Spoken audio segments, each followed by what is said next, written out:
आज गिरिडीह तक में हमारे साथ मौजूद है राष्ट्रीय सोशल एक्टिविस्ट तुषार अविराज जी। इनसे देश के विभिन्न मुद्दों पर बात करेंगे और पूछेंगे कुछ सवाल इनसे। पहला सवाल ये है कि हालिया दिनों में अभी सत्यपाल मलिक ने टीवी इंटरव्यू में पुलवामा हमले के बारे में कुछ कहा है, तो उसके बारे में आपकी क्या राय है? देखिए, सत्यपाल मलिक जो है वो बहुत ही ईमानदार राज्यपाल था, लेकिन उसका ईमानदारी इसीलिए नहीं काम दिया ना क्योंकि ऊपर से आदेश रहता था कि मुंह नहीं खोलना है। सत्यपाल मलिक ही वो राज्यपाल है, राज्यपाल केंद्र के द्वारा चुना जाता है। और सत्यपाल मलिक ने किसानों के लिए भी आवाज उठाया, तो उधर से प्रधानमंत्री बोला कि तुम चुप हो गया।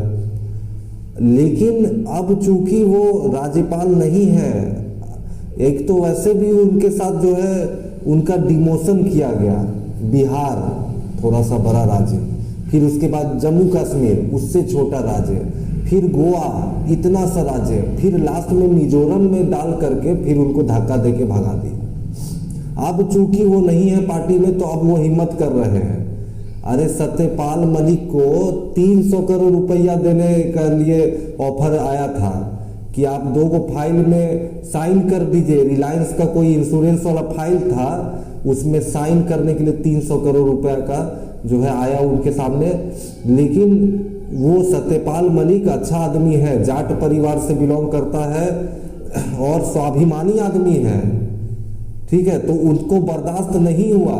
उस वक्त में भी जिस समय में ये राज्यपाल थे जम्मू कश्मीर का, उस समय भी बोले थे कि इसमें जो है पूरा का पूरा सिस्टम और होम मिनिस्ट्री मतलब कि गृह मंत्रालय, और उस वक्त का गृह मंत्री था राजनाथ सिंह, और राजनाथ सिंह के वजह से जो है ये पूरा का पूरा हमारा 40 जवान शहीद हुए। अरे आप कितनों डीआरडीओ बना लीजिए, डीआरडीओ का बजट इतना कर दीजिए, आर्मी में इतना खर्च कर दीजिए, आप बाहर से विमान मंगवा लीजिए, बंदूक मंगवा लीजिए। अरे आप अपना आर्मी को क्या दे रहे हैं? उस वक्त में उन लोगों को ले जाने के लिए विमान का मांग किया गया था गृह मंत्रालय से, लेकिन उस मांग को पूरा नहीं किया गया। ये चीज सत्यपाल मलिक को मालूम था, ठीक है। उस वक्त में भी वो बोले थे कि विमान दो, लेकिन नहीं दिया।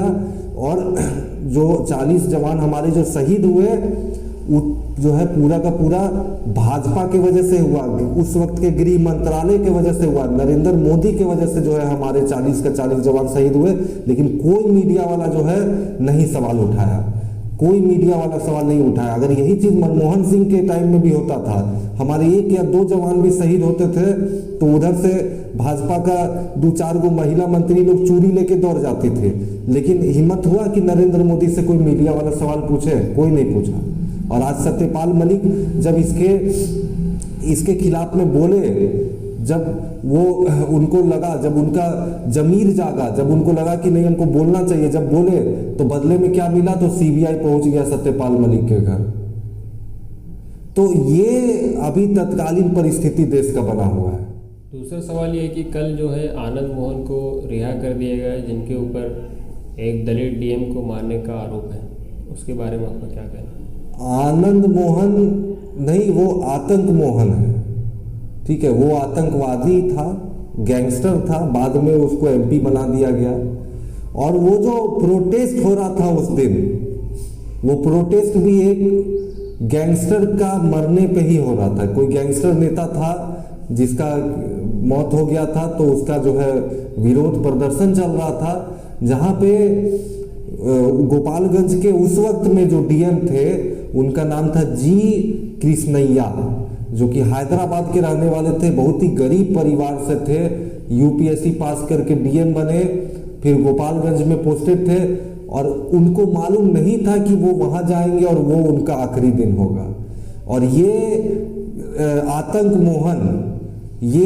मोहन के इशारों पे ही पूरा का पूरा मॉब जा करके उस गरीब ईमानदार डीएम का हत्या कर दिया, जी कृष्णैया का।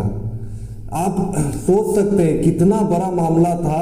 और इस आदमी को तो फांसी का सजा मिलना चाहिए था। और लेकिन क्या है, नीतीश कुमार अपना फायदा के लिए, नीतीश कुमार को मालूम है कि आगामी जो लोकसभा का चुनाव आएगा तो 2-3 गो लोकसभा का सीट है बिहार में जहाँ पे राजपूत का बाहुबल है, मतलब संख्या कुछ अधिक है। तो ये राजपूत का वोट का चक्कर में ये एक आतंकवादी को रिहा करा दिया कल, और उसके साथ साथ में 26 और लोग को रिहा करा दिया गया। नीतीश कुमार को तो चुल्लू भर पानी में डूब जाना चाहिए कि जो अनमानवीय घटना उस वक्त में हुआ था, आप उसका आरोपी को फांसी का सजा से पहले तो लाइफ इम्प्रिजनमेंट आजीवन कारावास करवाए, अब आजीवन कारावास करवाने के बाद जो है कल ही रिहा कर दिया गया। ना ही कोई मेडिकल ग्राउंड पे, ना ही अच्छा आचरण पे, कुछ पे भी नहीं। वो इसलिए रिहा किया गया क्योंकि राजपूत का वोट बैंक चाहिए था। ठीक है, नीतीश कुमार का ये बहुत ही गलत फैसला है। और अगर नीतीश कुमार को लग रहा होगा कि ये चीज करने के बाद उसको थोड़ा बहुत राजपूत का वोट बैंक मिल जाएगा, तो उसको 2-3% राजपूत का वोट बैंक लेके तुम नहीं चुनाव जीत जाओगे। तुम्हारा 10% दलित वोट बैंक जो है वो नहीं मिलने वाला है, इस बार एक भी सीट में नहीं मिलने वाला है। तीसरा सवाल आपसे ये हमारा है कि नरोडा नरसंहार में 97 मुसलमानों के हत्या के आरोपी बाबू बजरंगी को भी रिहा किया गया, उस पर आपको क्या कहना? देखिए, बाबू बजरंगी को वो जो इस तरह का घटना को अंजाम दिया और उसके बाद भी वो हिम्मत से क्या बोलता है कि हमको तो मौका मिल जाता तो और भी 1000, 2000, 5000 मुसलमानों को काट देते। बाबू बजरंगी इतना ऐसा वो बयान दिया है, वो बोला है कि हमने तो जो भी सड़क पे जो भी मुसलमानों की दुकान मिल रही थी उसको हम जला रहे थे, मुसलमानों को मार रहे थे, काट रहे थे। ठीक है, एक यहाँ तक कि एक गर्भवती महिला, उस गर्भवती महिला के गर्भ में उसने तलवार भोंका और तलवार भोंकने के बाद उस तलवार को जब वो निकाला तो वो हरामी जो है उस फीटस बच्चा को तलवार पे लहरा करके जय श्री राम का नारा लगा रहा था। उस हरामी को मारने के लिए तो उसी वक्त में शूट एट साइट का ऑर्डर दिया गया था, लेकिन पहले तो इनकाउंटर से बचाया गया। उसके बाद जब फांसी का सजा होने वाला था तो ये खुद उसका बयान है कि नरेंद्र मोदी 2 बार जज को बदल दिया, इस तीसरा जज आया जो कि उसको फांसी का सजा से बचाया। उसके बाद भी बता रहे हैं साबरमती जेल में 14 बार बेल पे वो निकला है। वो जेल में नहीं था, वो तो ऐशोआराम से था। क्यों था? क्योंकि गुजरात में भाजपा की सरकार है काफी सालों से, केंद्र में भाजपा की सरकार है। जिस आदमी को शूटेड साइट होना चाहिए था उस आदमी को फांसी भी नहीं हुआ, और जो आजीवन कारावास हुआ था उसको भी खत्म कर दिया गया मेडिकल ग्राउंड से। मेडिकल ग्राउंड में क्या बोला जाता है कि अंधापन आ गया है, बहरापन आ गया है, देख नहीं पा रहा, सुन नहीं पा रहा। अरे साला, तो उस कमीना को तो उसका तो पूरा का शरीर जो है ना, पूरा शरीर में जो है वॉर्म्स, पिल्लू पूरा का पूरा उसका शरीर में जो है भर जाना चाहिए, जितना गंदा काम वो किया है। ठीक है, और आप देखिएगा इसको सम्मानित तो कर ही रहे। कुछ दिन पहले, कुछ महीना पहले इसी तरह बिल्किस बानो का भी जितना आरोपी था उसको भी रिहा किया गया। तो यही चीज जो है पूरा देश में हो रहा है। एक तरफ में आतिक अहमद का बेटा को तो और भी वहाँ पे यूपी में जो क्रिमिनल पकड़ाते हैं ना, जो भाजपा के नहीं रहते हैं, तो उसको वहीं इनकाउंटर कर दिया जाता है। वहाँ पे न्यायपालिका को खुद बन जाता है वो लोग। और जहाँ पे ये चीज़ वाकई में होना चाहिए तो वहाँ पे ये चीज़ नहीं होता है, रिहाई हो जाता है, इज्जत से बरी होता है, माला पहनाया जाता है।